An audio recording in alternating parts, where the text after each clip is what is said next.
Radio ad occhi aperti. Programmi regionali per il Friuli Venezia Giulia.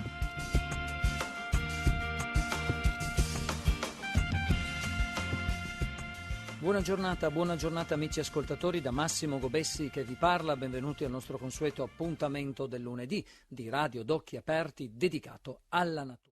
Il nostro quaderno della natura si aprirà oggi dove? Ma sul lago di Cavazzo. Perché? Perché andremo all'Ecomuseo della Val del Lago e lì entreremo in quello che è una sorta di scrigno, non soltanto per quanto concerne la geologia, ma soprattutto per quanto concerne la storia del lago di Cavazzo.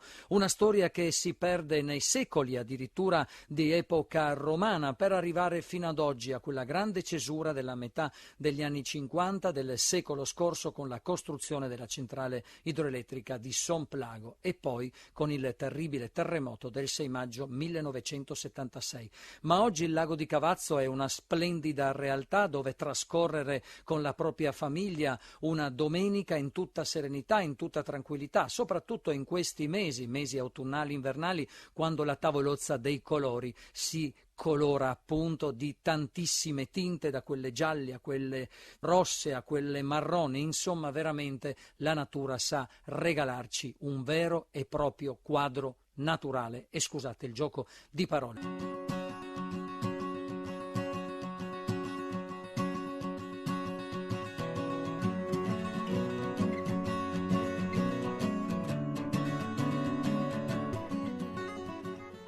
Amici ascoltatori, abbiamo lasciato lo studio 5 della sede RAI per il Friuli Venezia Giulia di Trieste e siamo arrivati quasi alle porte del centro visite qui del lago di Cavazzo. Lago di Cavazzo, diamo subito, una scheda sintetica dal punto di vista geografico, perché il lago di Cavazzo si trova a un'altitudine di 197,5 metri sul livello del mare, ha una lunghezza di 2200 metri, una larghezza di 800 per un perimetro complessivo di circa 7,6 km, un'area di 1,25 km quadrati, una profondità massima di 38-39 metri e una media di 12. Il lago è ben delimitato dalla presenza del monte San Simeone a nord-est, dai contrafforti meridionali del massiccio del Faite a ovest e dalla piana di Alesso a sud.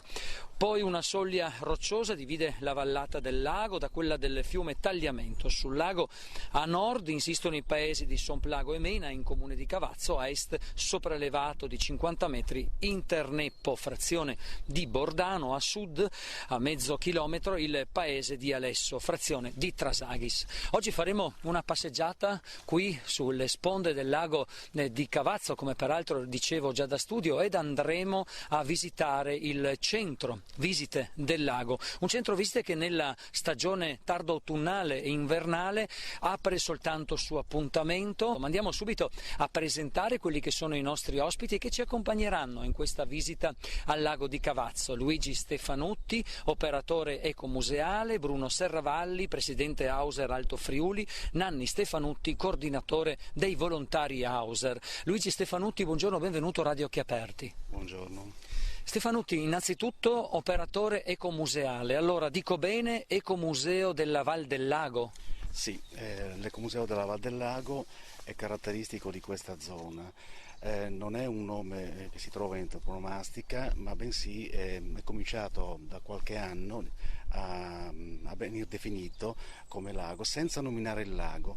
Il lago in passato per noi è stato un problema di campanilismo, perché appunto prima il suo nome originario è quello del lago di Cavazzo, ecco, che deriva dalla pieve di Cavazzo in sostanza, però negli anni gli altri comuni hanno cominciato a mettere in campo un altro nome, che è il lago dei tre comuni. Infatti il lago è conosciuto oggi come lago di Cavazzo o dei tre comuni. L'iniziativa ecomuseale che è nata qua è un'iniziativa culturale naturalmente ed è servita per rendere coerente tutti gli interventi fatti dagli enti locali, a cominciare dalla comunità montana del Gemonese all'epoca, interventi di miglioramento delle sponde, ad esempio la realizzazione di sentieri, la realizzazione di uno stagno ecologico e attività di messa in sicurezza del territorio.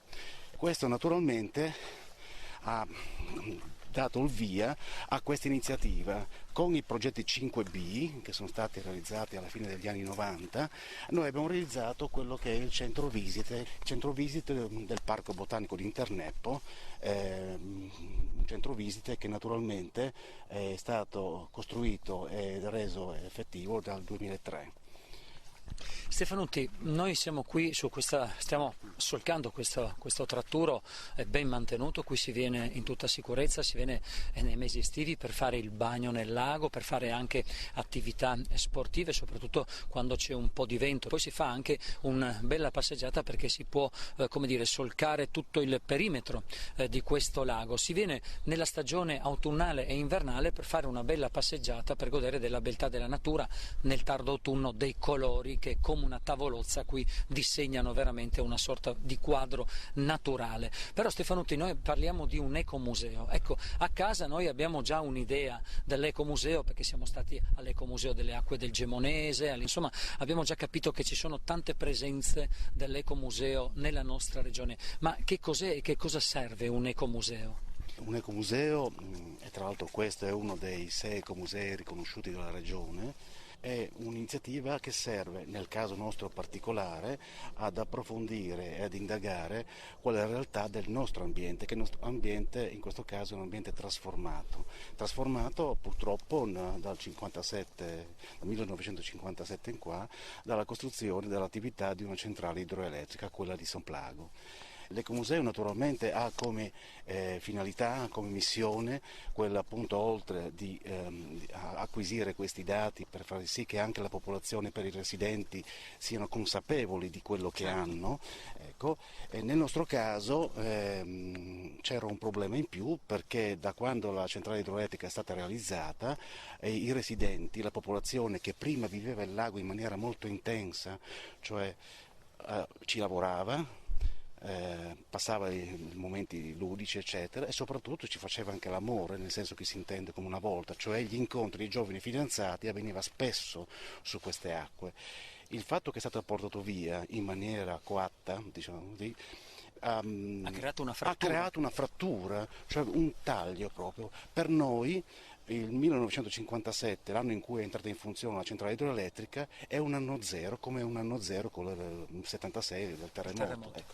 La gente ha cominciato a voltare le spalle a questo lago lasciandolo andare un po' in rovina. Infatti le iniziative che abbiamo cominciato come Comunità Montana del Gemonese negli anni passati, di cui ne parlavo prima, sono serviti per cercare di invogliare le persone abbellendo o sistemando quello che il movimento dell'acqua rovinava, tipo le sponde. Ecco, ha cercato di incentivare, stimolare l'iniziativa delle persone a riprendere in mano il loro futuro, cioè lavorando su questo territorio. L'ecomuseo dovrebbe servire anche a questo, cioè a mettere insieme la potenzialità dell'ente pubblico e del privato, l'iniziativa privata, e servire soprattutto per cercare di eliminare quelli che sono i campanilismi o comunque le problematiche che c'erano prima tra un comune e l'altro. In realtà questa occasione museale è stata la prima volta che i 3 comuni lavorano assieme su un progetto di futuro. Su un progetto di futuro. Bruno Serravalli, presidente dell'Auser Alto Friuli, buongiorno, benvenuto a Radio Occhi Aperti. A voi e agli ascoltatori. Serravalli, senta, lei è presidente dell'Auser Alto Friuli. Allora, spieghiamo agli amici a casa che cos'è l'Auser innanzitutto. Allora, l'Auser fa 25 anni, proprio quest'anno, ed è un'associazione nazionale, cioè una struttura nazionale, è radicata su tutto il paese. Noi siamo un'affiliata dell'Auser nazionale, per cui tesseriamo i soci, però abbiamo autonomia gestionale e di attività, però con un riferimento nazionale e regionale. L'Auser, nel suo acronimo proprio, significa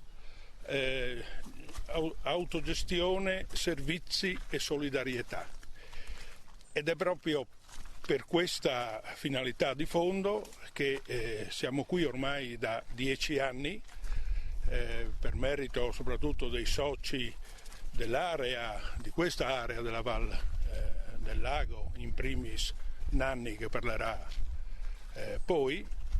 Diamo la possibilità al centro visite di essere aperto i mesi estivi e, come diceva Stefanutti prima, su appuntamento durante l'anno. Facciamo la manutenzione ordinaria, gestiamo le visite anche delle scolaresche. Abbiamo in programma adesso, stiamo aspettando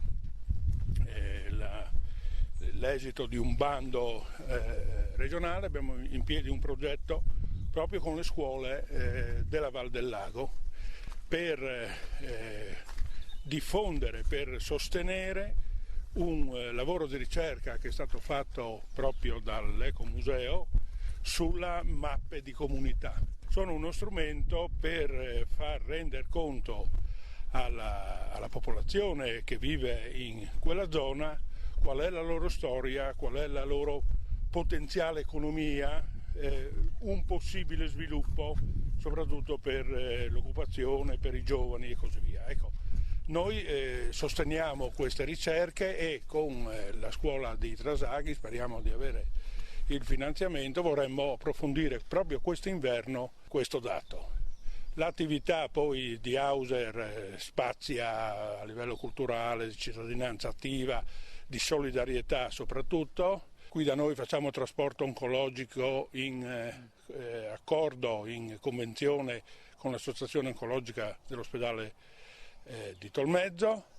Facciamo molta attività culturale e formativa, quindi abbiamo delle università popolari nostre, in particolare qui in Alto Friuli facciamo un progetto ormai da 3 anni che si chiama Nonni e Computer, dove sono i ragazzi che insegnano alla nostra generazione, alle generazioni non alfabetizzate dal punto di vista tecnologico, l'uso dei smartphone, dei tablet, eccetera, perché ormai nessuno può farne a meno, anzi sono uno strumento anche per gli anziani per restare collegati in rete, soprattutto con i figli e nipoti che spesso lavorano all'estero. In più facciamo attività di tipo culturale, cineforum. In questo modo mettiamo insieme, tra l'altro, questa è l'idea proprio che caratterizza l'Hauser regionale nostra e anche l'Alto Friuli, più generazioni. Noi siamo convinti che solo la collaborazione fra generazioni diverse possa dare una mano sia ai giovani, travasando l'esperienza di chi ha già vissuto, sia per gli anziani, per avere una compagnia, per avere un'attività, per imparare e per dare ovviamente qualcosa al territorio e agli altri.